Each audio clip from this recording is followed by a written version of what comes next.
You are the only person I've ever met who has elected a pope or helped to do that. I was wondering if you could talk a little bit about that experience and just what that was like. Well, I could talk a long time about that, yeah.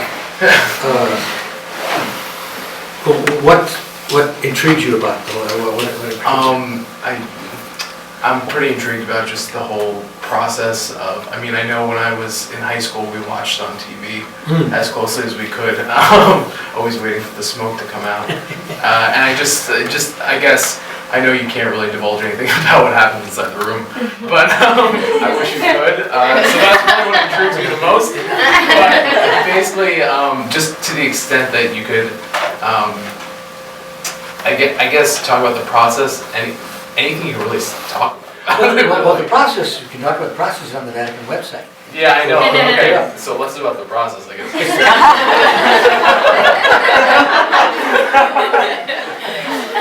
It's the content. Yeah, I mean, hey, whatever you can say. When the Pope dies, the Cardinals assemble, and for 2 weeks it's the collective rule of the Church. The College of Cardinals succeeds to the papacy. They don't officially, but they do the functions. So it's very interesting when you arrive in Rome for the funeral of the Pope, you're treated as if you were head of state, because you're governing the Vatican City State, and so they Carabinieri are there, and ceremoniali, and all that. So anyway, once we get together and the Pope is properly entombed, and that was a very moving part. I knew John Paul II somewhat. Maybe bishop, and had a lot of time with him at different moments. Preached the retreat once for the Vatican Curia.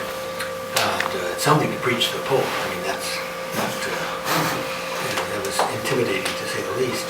But he was a great man, and the whole world was there for his funeral. I mean, it was very moving.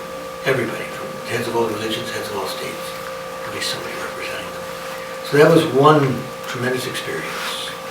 And then after that, for about 2 weeks, you meet every day in the morning to take care of the business of the church, and then to discuss. Not who's going to be Pope, you don't do that directly, but cardinals will make reports about what the church is undergoing, what's happening in their part of the world. And of course they know that somebody in that room is going to be Pope, and so we're all bringing things to the fore that we want the next Pope to be aware of. So then in the afternoons and evenings of study you meet, and informally, you don't have to meet at all, but you go out to supper together and you ask, well, what about Cardinal so-and-so? He looks like a good guy, what do you know about him? And so that way you do what they call a murmurazione, you murmur about people.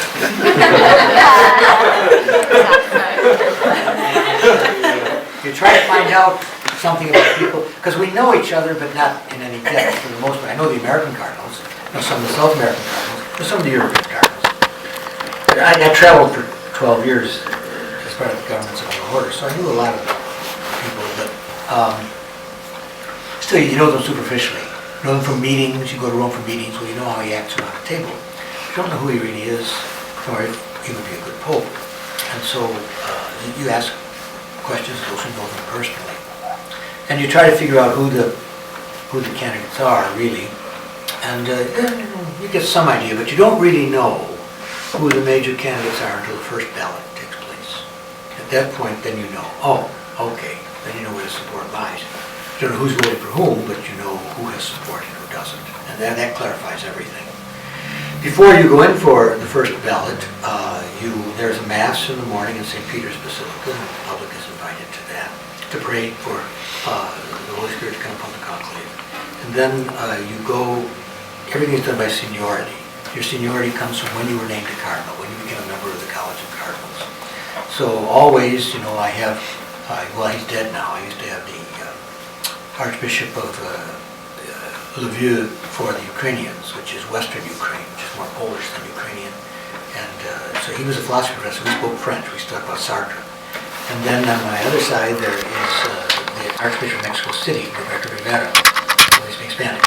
And the next to him is always the Archbishop of Vienna, Christoph Schönberg. He knows English better than I know German, so he's more interesting. But anyway, you know exactly who's going to be around you, because everybody's always in the order of precedence, the order in which you're named to the College of Cardinals. But so you go in and you, they lock, it's a conclave, so the door is conclave with a key. And then it's just you, just the Cardinals, that's all. And then it's choreographed. You know, people think that there's, oh, vote for so-and-so, and I think this man should be Pope. None of that happens at all. That all happens quietly. In the conclave itself, it's all, you pray in Latin and you talk in Italian.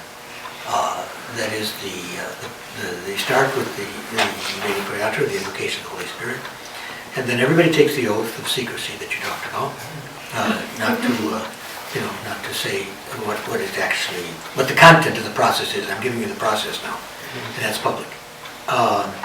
And then there's some business, etc., instructions on how this goes on and all the rest. Each time, then, you go up in order of precedence to vote. Before any scrutiny, they do by lot the names of the scrutators, the tellers, for that particular moment in the election. Every time you elect, you go through the process, they change the tellers. It's always done by lot. And so they hand out the ballots, and you put in the name of the cardinal. Those ballots are in Latin.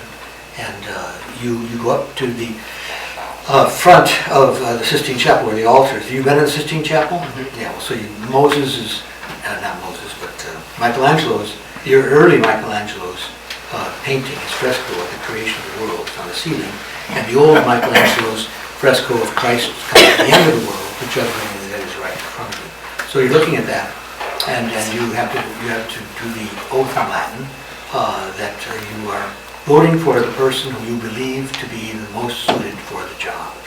So there's no fooling around. You're making an oath to put your salvation at stake. And so you then put it into a container, like a cup, chalice, on the altar. Then when everybody has voted, and that takes a long time, everybody goes up individually and makes the oath every time you vote.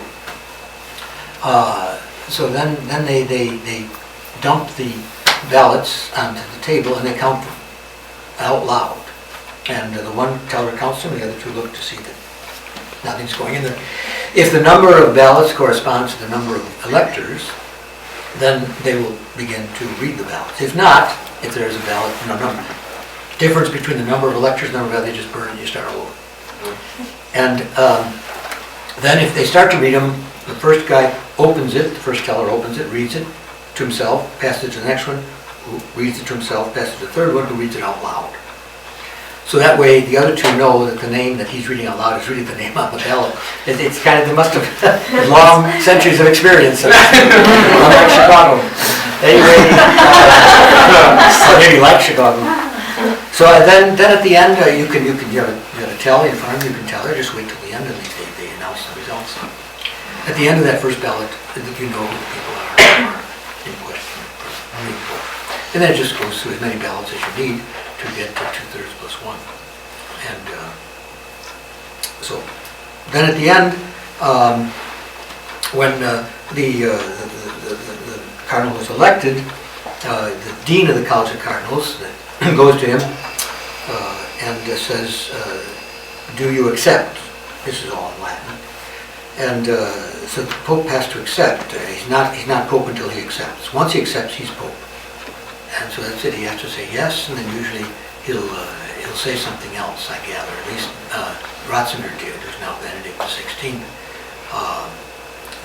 And I can say what he said because he said it publicly in an audience afterwards. But they ask him next, he always says yes with the help of God, etc.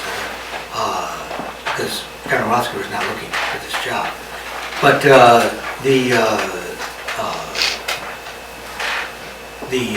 Cardinal Deacon then asks him, or the dean of the college asks him, what name do you give yourself? Because nobody names the Pope. If you name somebody, you control them, like you name your dog, and he comes when you call.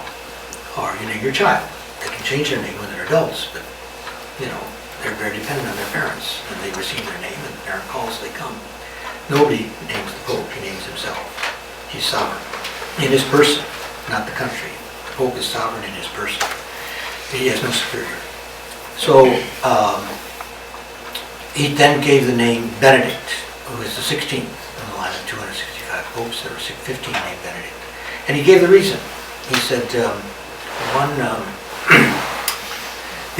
first he said, Saint Benedict of Nursia, the founder of Western monasticism, created oases of peace, the monasteries, as the Roman Empire broke up before the feudal order came into existence. There was disorder for a couple hundred years, really. It was anarchy, because the empire was invaded by the barbarians, so-called, as we would call them, our ancestors, but that's, anyway, in that period, in the 4th and 5th century, was the Benedictine monasteries that preserved the books, that taught people how to farm, that kept some sense of learning alive. The first schools were the monastery schools, and the cathedral schools, and the universities. And he said, we need oases of peace in a world that has forgotten God. And then secondly, he said, I would like to be a peacemaker. And he referenced Benedict XV, who was Pope during the First World War, who tried to mediate, and neither side wanted to mediate. He had a 15-point peace plan, which was very similar to Wilson's as it came out after. But because they couldn't mediate, the Italian question wasn't settled. The relation between the Kingdom of Italy and the Vatican wasn't settled internationally at that time. It wasn't settled until 1929. The Vatican created something they still had, named the refugee service. I was talking about refugees, which I worked with for some time. And in other words, in every war, the Vatican has this service that tries to keep families connected, because the family is the basic unit of society. Not individuals and their rights, as it is in our kind of society politically, but the civil society is based upon families. And so the great concern is to keep families united in a war that separates them. And so the Vatican Refugee Service is very important in that, still in every war today. Anyway, so Benedict XV started that, and he did a lot of other things to try to create peace in a world that went crazy in the First World War, that destroyed European civilization, never recovered from that. So he said, I would like to be a peacemaker.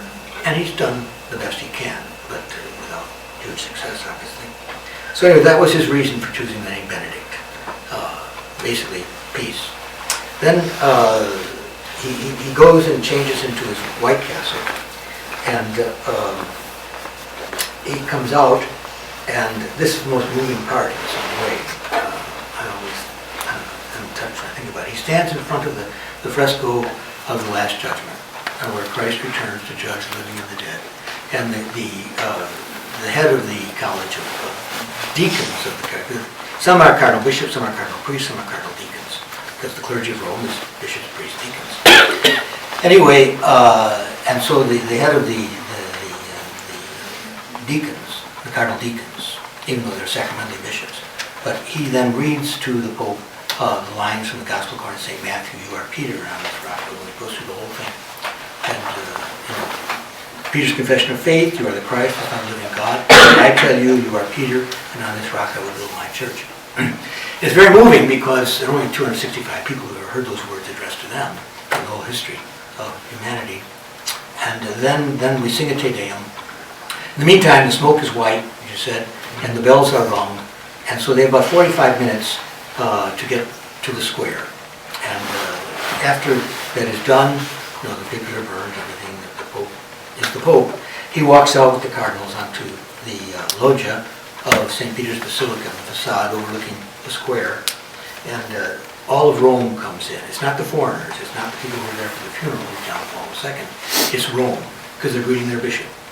And it's very, very touching because the business people come in with their satchels, and the school kids come in, they all wear blue smocks, running in with their teachers, and mothers are coming in from shopping or wherever they are, business women, in high heels, and people who are runners come in. And, it's a very mixed crowd, but it's all Rome, it's just Italians.